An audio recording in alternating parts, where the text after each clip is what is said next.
pela oportunidade. Pedimos para que Deus ilumine a todos os encarnados e desencarnados que irão participar deste estudo do Evangelho.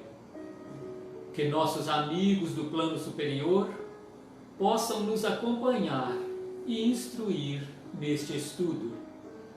Que a vibração do nosso Mestre Jesus possa ser sentida por todos que estão agora participando. Que assim seja.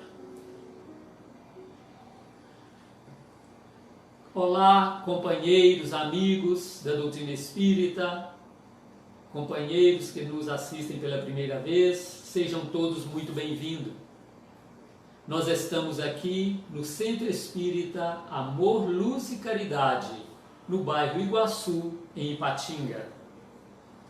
Então, o estudo desta manhã é exatamente para nos fazer refletir em nossa vida, na nossa intimidade, no conheça-te a ti mesmo, para nos livrar e saber conviver com as aflições.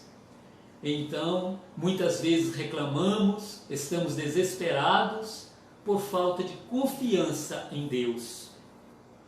Porque Deus é soberanamente justo e bom e não coloca fardo pesado em ombros fracos.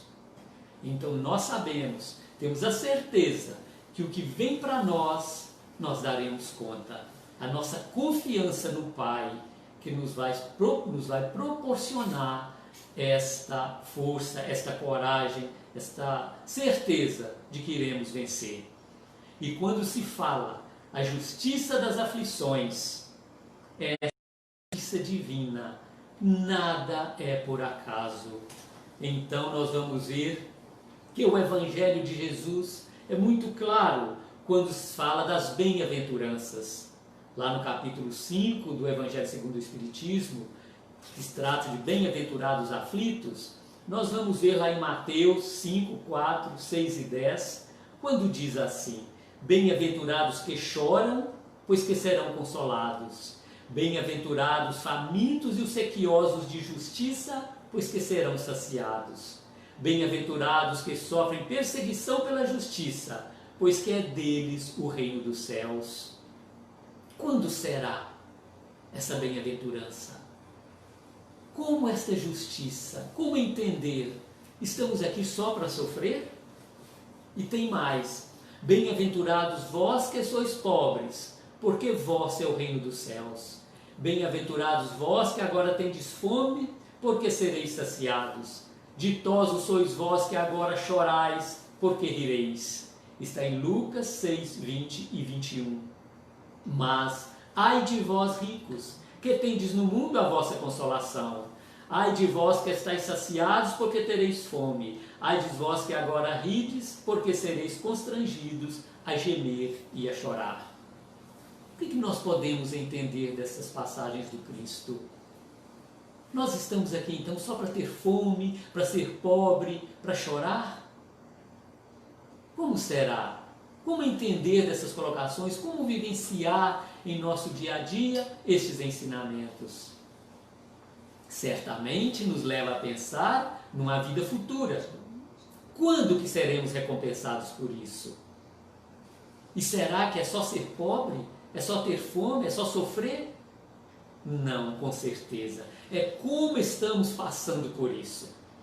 Como estamos vivendo na pobreza.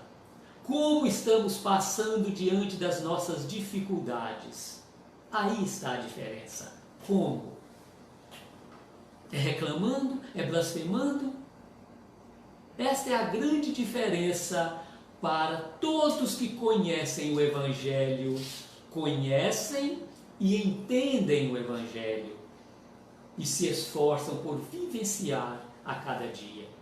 Vivenciar o Evangelho em tempos bons, em tempos fáceis, é muito tranquilo. Mas diante das dificuldades, ah, Deus esqueceu de mim. É assim que vamos falar?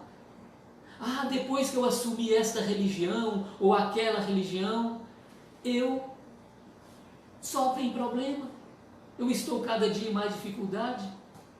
Por que que antes que eu não tinha religião, eu não tinha nada disso? Porque eu não tinha força. Eu não iria aguentar as dificuldades. E o Evangelho é exatamente para me dar essa força, para superar as dificuldades. E aí nós vamos buscar o entendimento da justiça das aflições. O porquê das aflições. Somente na vida futura podem efetivar-se as compensações que Jesus promete aos aflitos da terra. Sem a certeza do futuro, estas máximas seriam um contrassenso. Mais ainda, seriam um engodo. Mesmo com essa certeza, dificilmente se compreende a conveniência de sofrer para ser feliz. Dizem, para se ter maior mérito.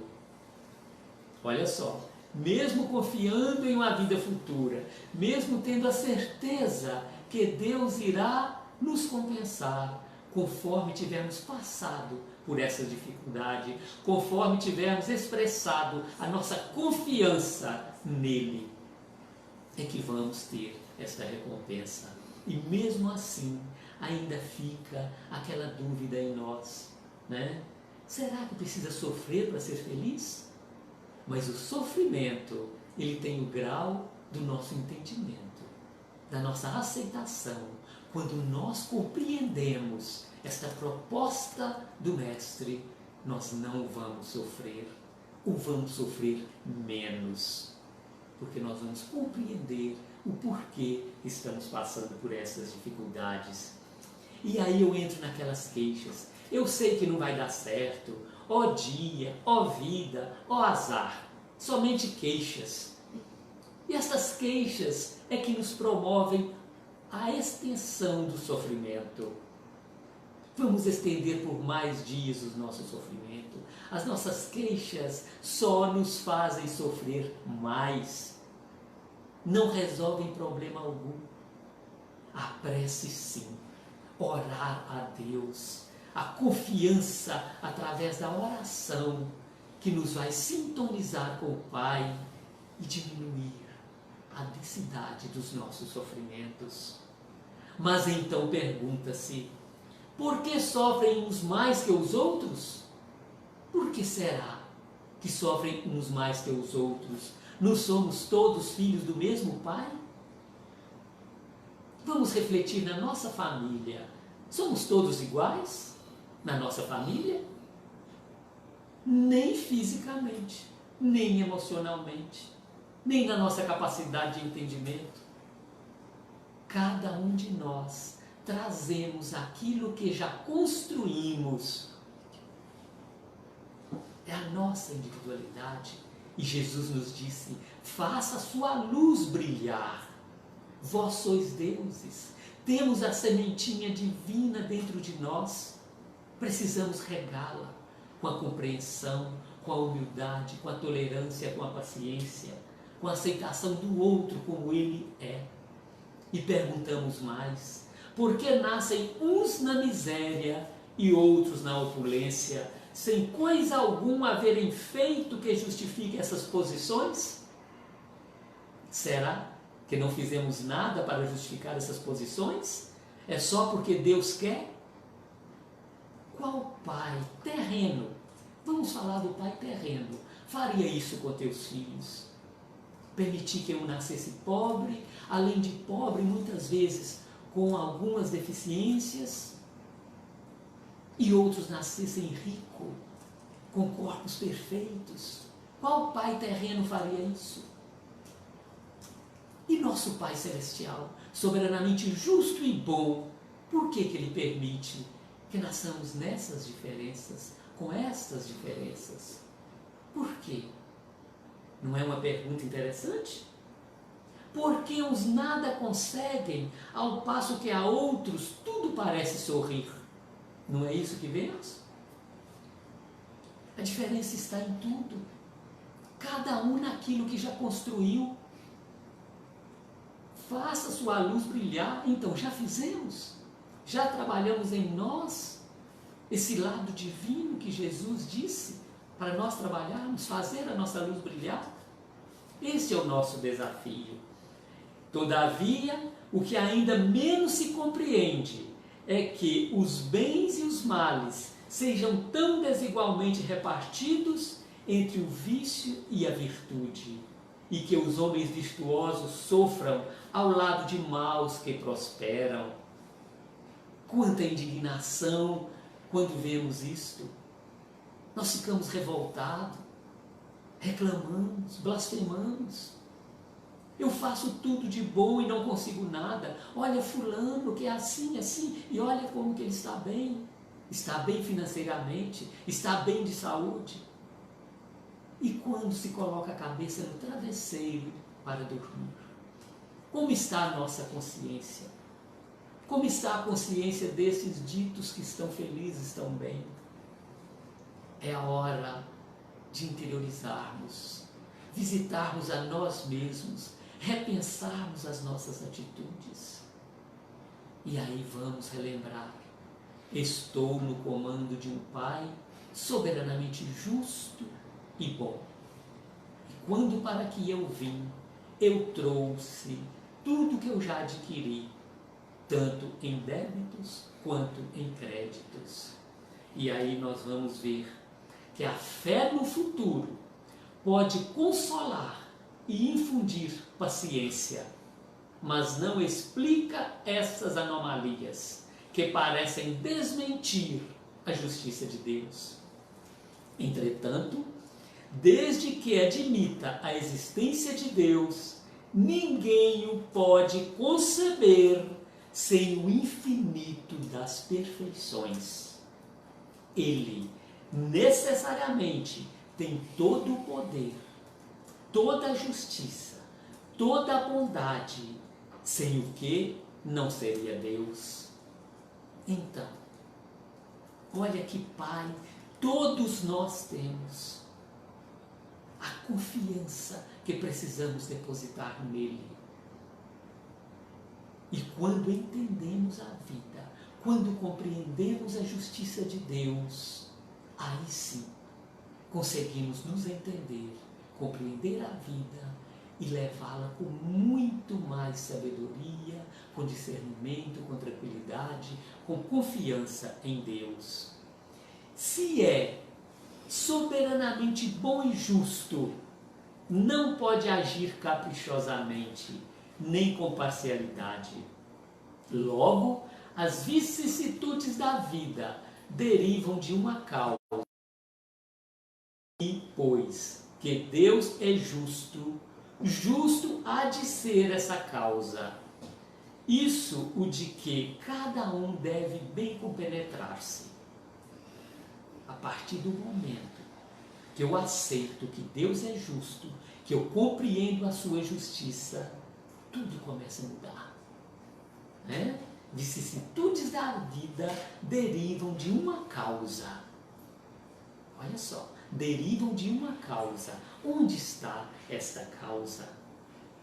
E por meio dos ensinos de Jesus, Deus pôs os homens na direção dessa causa. E hoje, julgando-os suficientemente maduros para compreendê-la, lhes revela completamente a aludida causa por meio do Espiritismo, isto é, pela palavra dos Espíritos. Então chegou o momento, estamos preparados, a humanidade estava preparada para receber novos ensinamentos, para clarear o nosso entendimento e nos levarmos à compreensão de Jesus. De duas espécies são as vicissitudes da vida. Ou, se o preferirem, promanam de duas fontes bem diferentes, que importa distinguir. Umas têm sua causa na vida presente, outras fora desta vida. Aí que está a nossa grande oportunidade de buscar a compreensão. Umas têm sua causa na vida presente, outras fora desta vida. Então, quando para aqui viemos, nós aceitamos uma proposta de vida. Ou se não tínhamos consciência o suficiente para aceitá-la, nós fomos colocados diante dela. E Jesus nos disse algo muito interessante, que o amor cobre uma multidão de pecados. E se nós formos colocados diante de uma situação difícil, devido aos nossos erros do passado, nós precisamos aprender a amar. Ao invés de sofrermos, pagarmos as nossas dívidas com a ação do bem, com o amor. Este é o nosso grande desafio.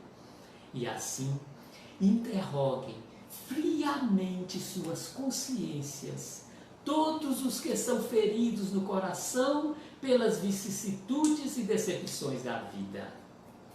Remontem passo a passo a origem dos males que os torturam e verifiquem se os males das vezes não poderão dizer: se eu houvesse feito ou deixado de fazer tal coisa, não estaria em semelhante condição. Olha a análise que precisamos fazer de nós mesmos. Eu estou nesta situação por quê?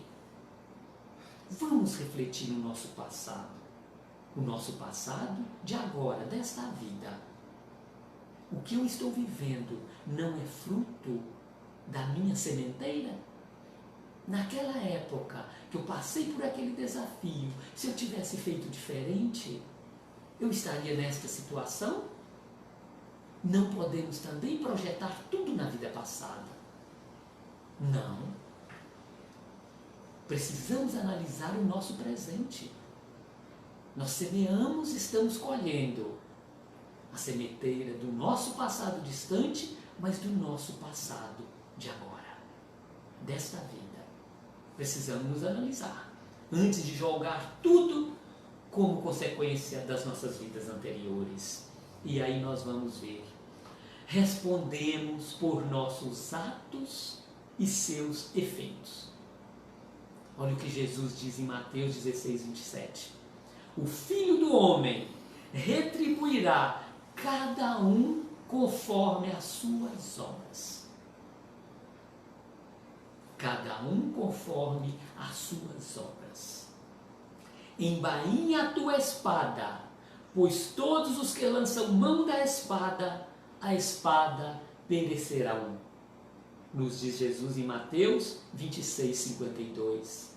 Quem fere pela espada perecerá. Olha a lei de causa e efeito. Quem semeia, colherá.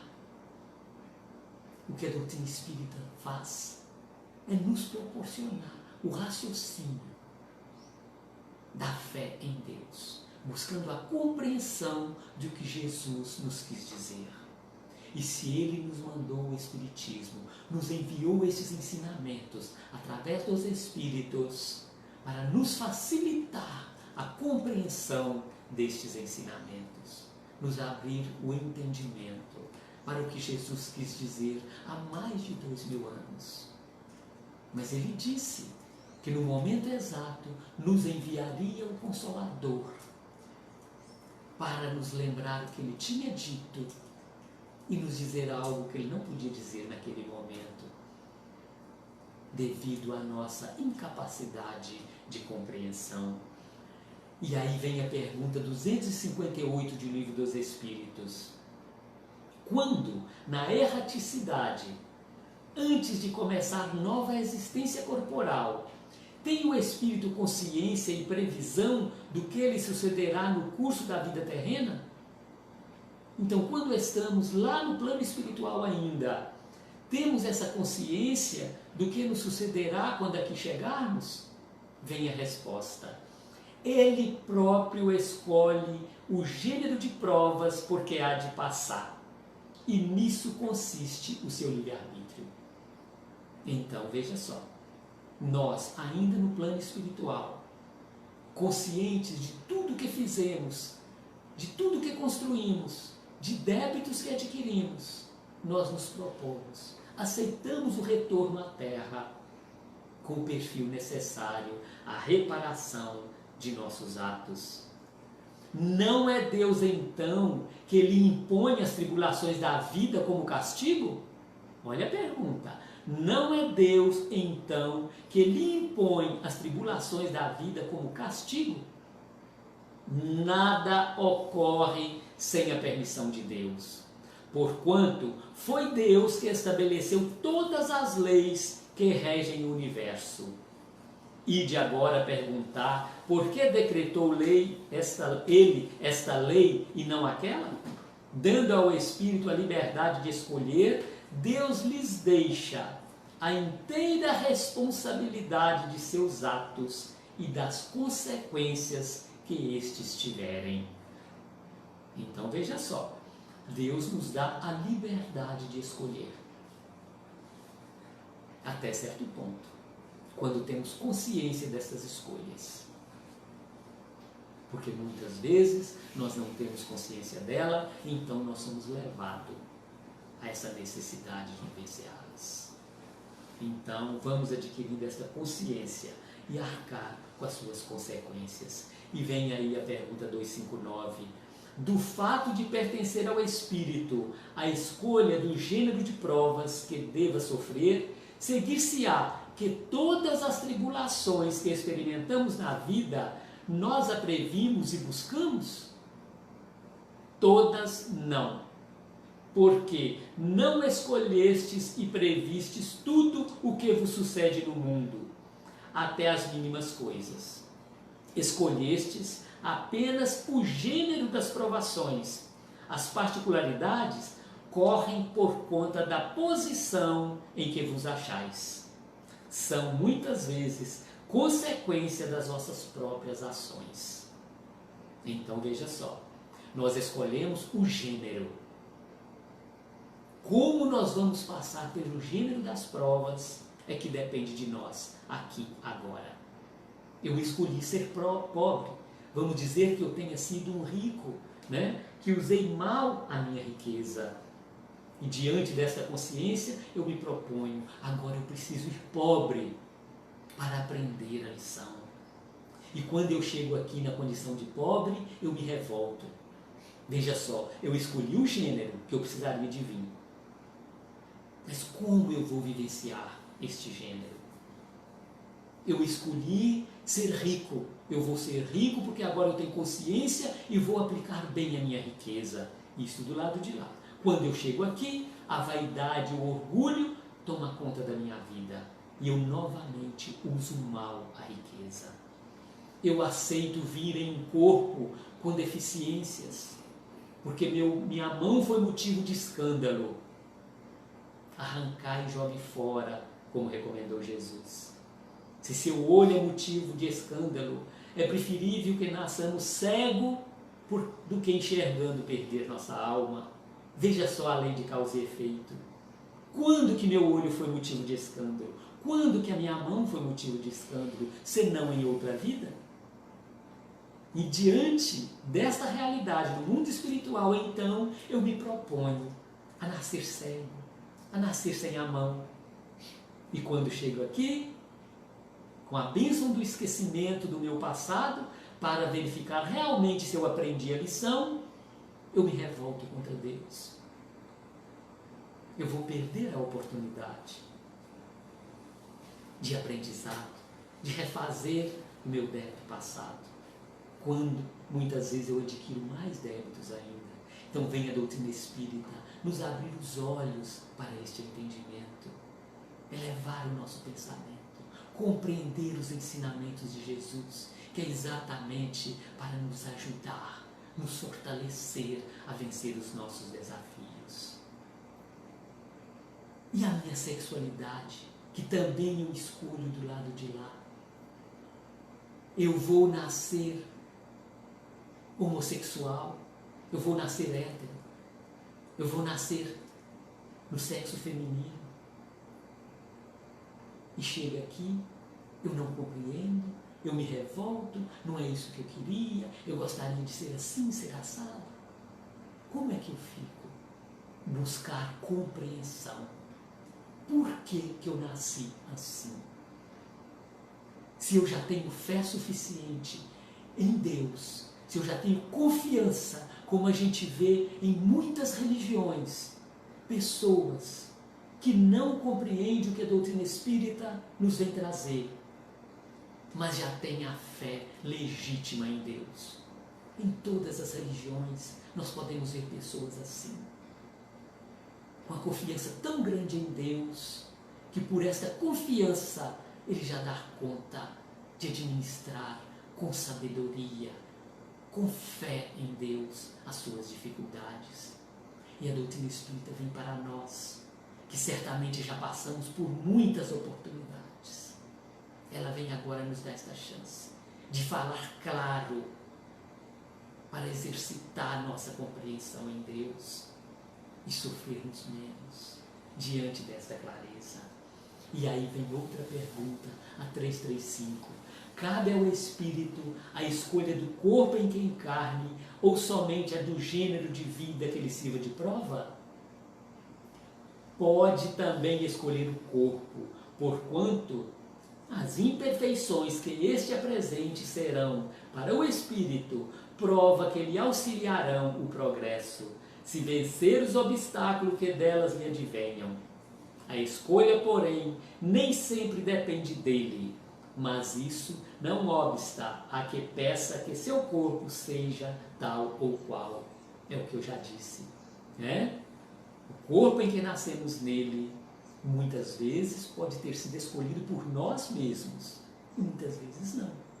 Quando não temos essa consciência, nos é imposto sim, para passarmos por esta necessidade e vermos e analisarmos como estamos passando por ela. Se já temos conhecimento suficiente para administrá-la com sabedoria. Então nós vamos entender que nas dificuldades e aflições da estrada, recolhemos recursos à própria iluminação e engrandecimento. Ver passar obstáculos como ver correr nuvens. Emmanuel nos diz, lá no livro Pão Nosso, no item 82, esta mensagem: nas dificuldades da vida é que vamos recolher os recursos para engrandecimento. E como recolher esse recurso? Através da nossa certeza de que Deus nos ampara, Deus nos fortalece, nos dá a certeza de que estamos no lugar certo, com as pessoas certas. É esta a proposta da doutrina espírita, através dos estudos, da busca do conhecimento, na busca das atividades de caridade, é que vamos nos fortalecendo. Então, quando estamos nas aflições, quando estamos passando por desafios em nossa vida, precisamos buscar os recursos que são oferecidos por Deus e que a doutrina espírita, no momento, nos traz com tanta clareza, com tanta facilidade para o nosso entendimento. Então, nós, neste momento, principalmente no momento que estamos vivendo, com tantas oportunidades de exercitarmos esta confiança em Deus, tudo passa, até as coisas boas passarão. Nos momentos difíceis, vamos buscar a nossa confiança em Deus. E uma das melhores coisas que fazemos é a busca do conhecimento e a prática do bem. Todas as casas espíritas são orientadas para este exercício, a prática da caridade. Como nos disse Kardec, fora da caridade não há salvação. Precisamos entender o que é caridade. E quando se fala das aflições, a caridade é um grande exercício, é um grande remédio para as nossas aflições. E onde começa a caridade? Não temos oportunidade de fazer caridade? Minha vida é um corre-corre, eu não tenho tempo. A maior oportunidade da caridade está dentro da nossa casa, junto com a nossa família, onde é o nosso maior compromisso nesta vida.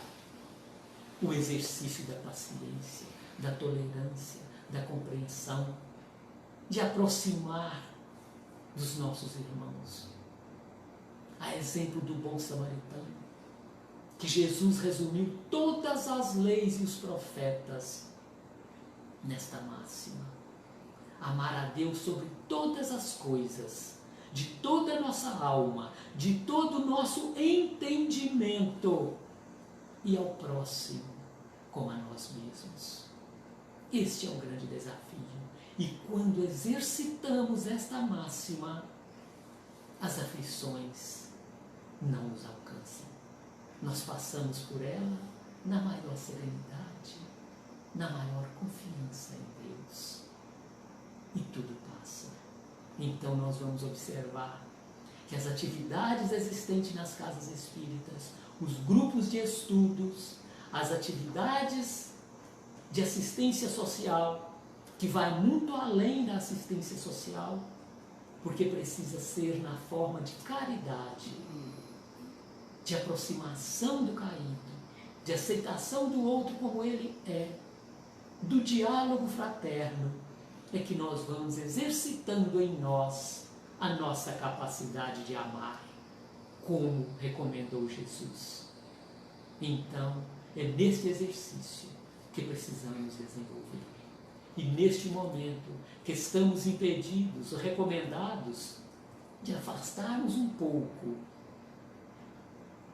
de cancelamento, de adiamento das nossas atividades nas casas espíritas, estamos distantes.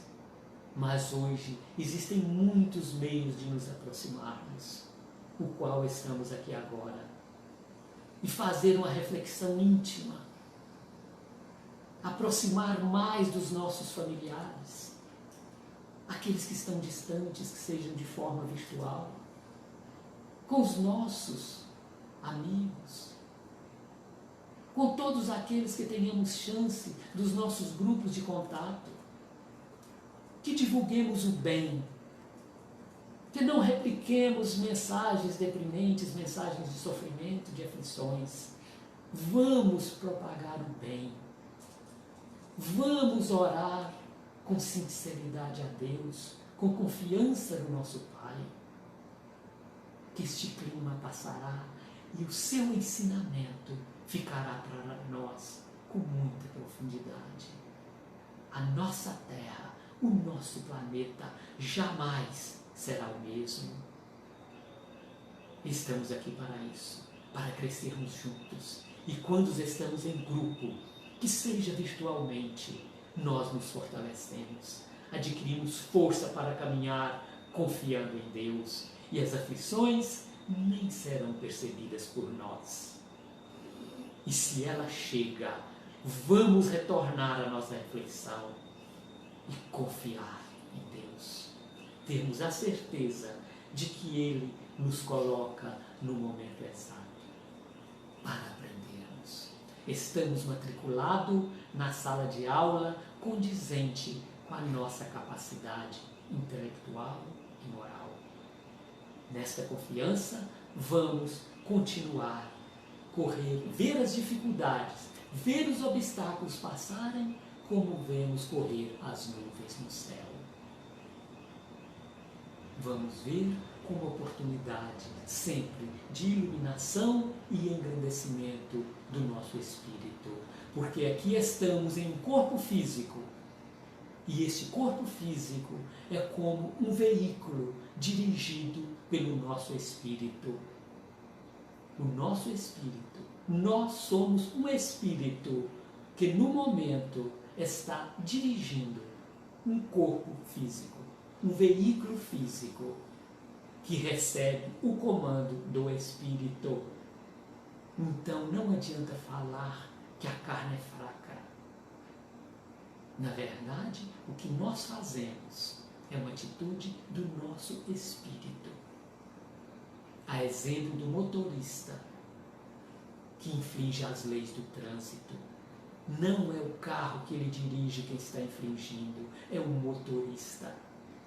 E nós, como motoristas deste veículo, responderemos pelas nossas transgressões também da lei de Deus e da lei dos homens. Vamos refletir profundamente nesta passagem. E aí vem Chico Xavier, através de Emmanuel, do livro Nascer e Renascer, lá no capítulo 19, aflitos bem-aventurados. Bem-aventurados aflitos, disse Jesus.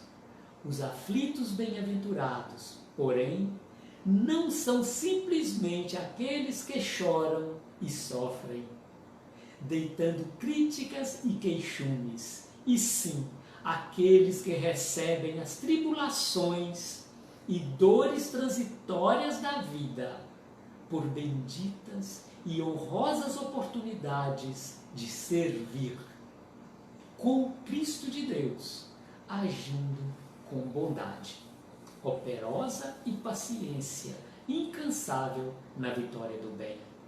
Veja só, recebê-las por benditas e honrosas oportunidades de servir com o Cristo de Deus, agindo com bondade operosa e paciência incansável na vitória do bem.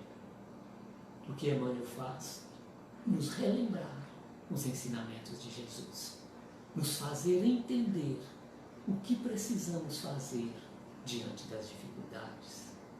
E são nesses momentos que paramos para refletir e agradecer a Deus a oportunidade de estarmos neste planeta que passa por esta transição de provas e expiações para um mundo de regeneração, que se fizermos jus, aqui voltaremos para a continuidade do nosso progresso, da nossa evolução.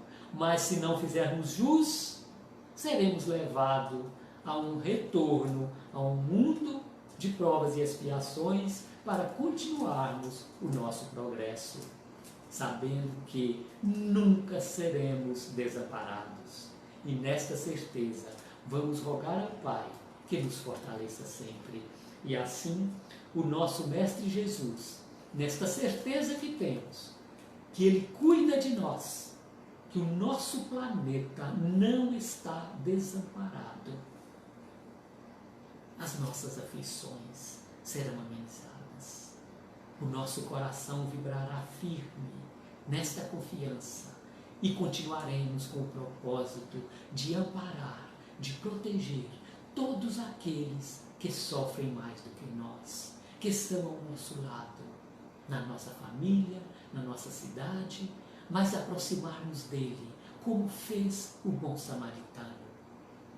Aproximou, o conheceu, identificou as suas necessidades e agiu com sabedoria. Nós não conseguimos ajudar legitimamente sem nos aproximarmos da pessoa, sem deixá-lo falar. E o nosso grande e maior compromisso, como já foi dito, se chama família.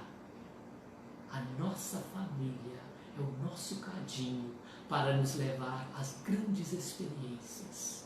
Vamos aprender a aproximar dos nossos familiares. Vamos aprender a ouvir. Vamos aprender a apresentar a outra face recomendada pelo Cristo. Quando alguém gritar conosco, vamos falar baixo.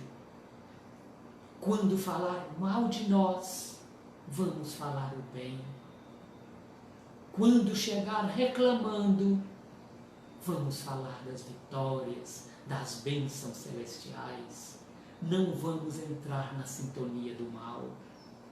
Vamos permanecer nesta sintonia do bem, agradecendo a Deus por esta grande oportunidade que nos está concedendo, de conhecermos a doutrina espírita, de nos levarmos a esta reflexão profunda do Evangelho de Jesus, que há mais de 2000 anos nos deixou estes ensinamentos, e que eles possam então ser expressados em nossas atitudes, em nossas ações, onde quer que estejamos, confiando sempre no Pai, que cuida de nós sempre.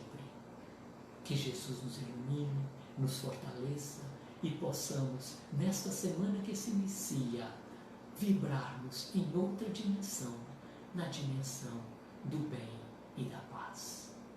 Que Jesus nos abrace a todos, abrace a todos os nossos familiares, abraçando a todo o nosso planeta Terra, a nossa família, a nossa intimidade.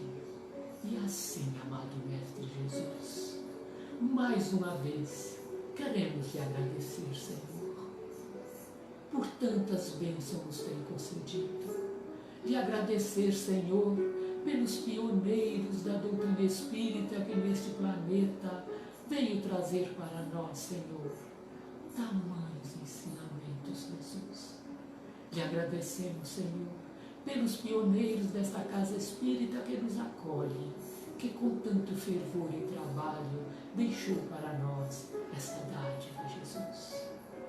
Muito obrigado, Senhor, pela bênção da vida, pela oportunidade do crescimento. Envolva-nos, Senhor, hoje e por todos sempre.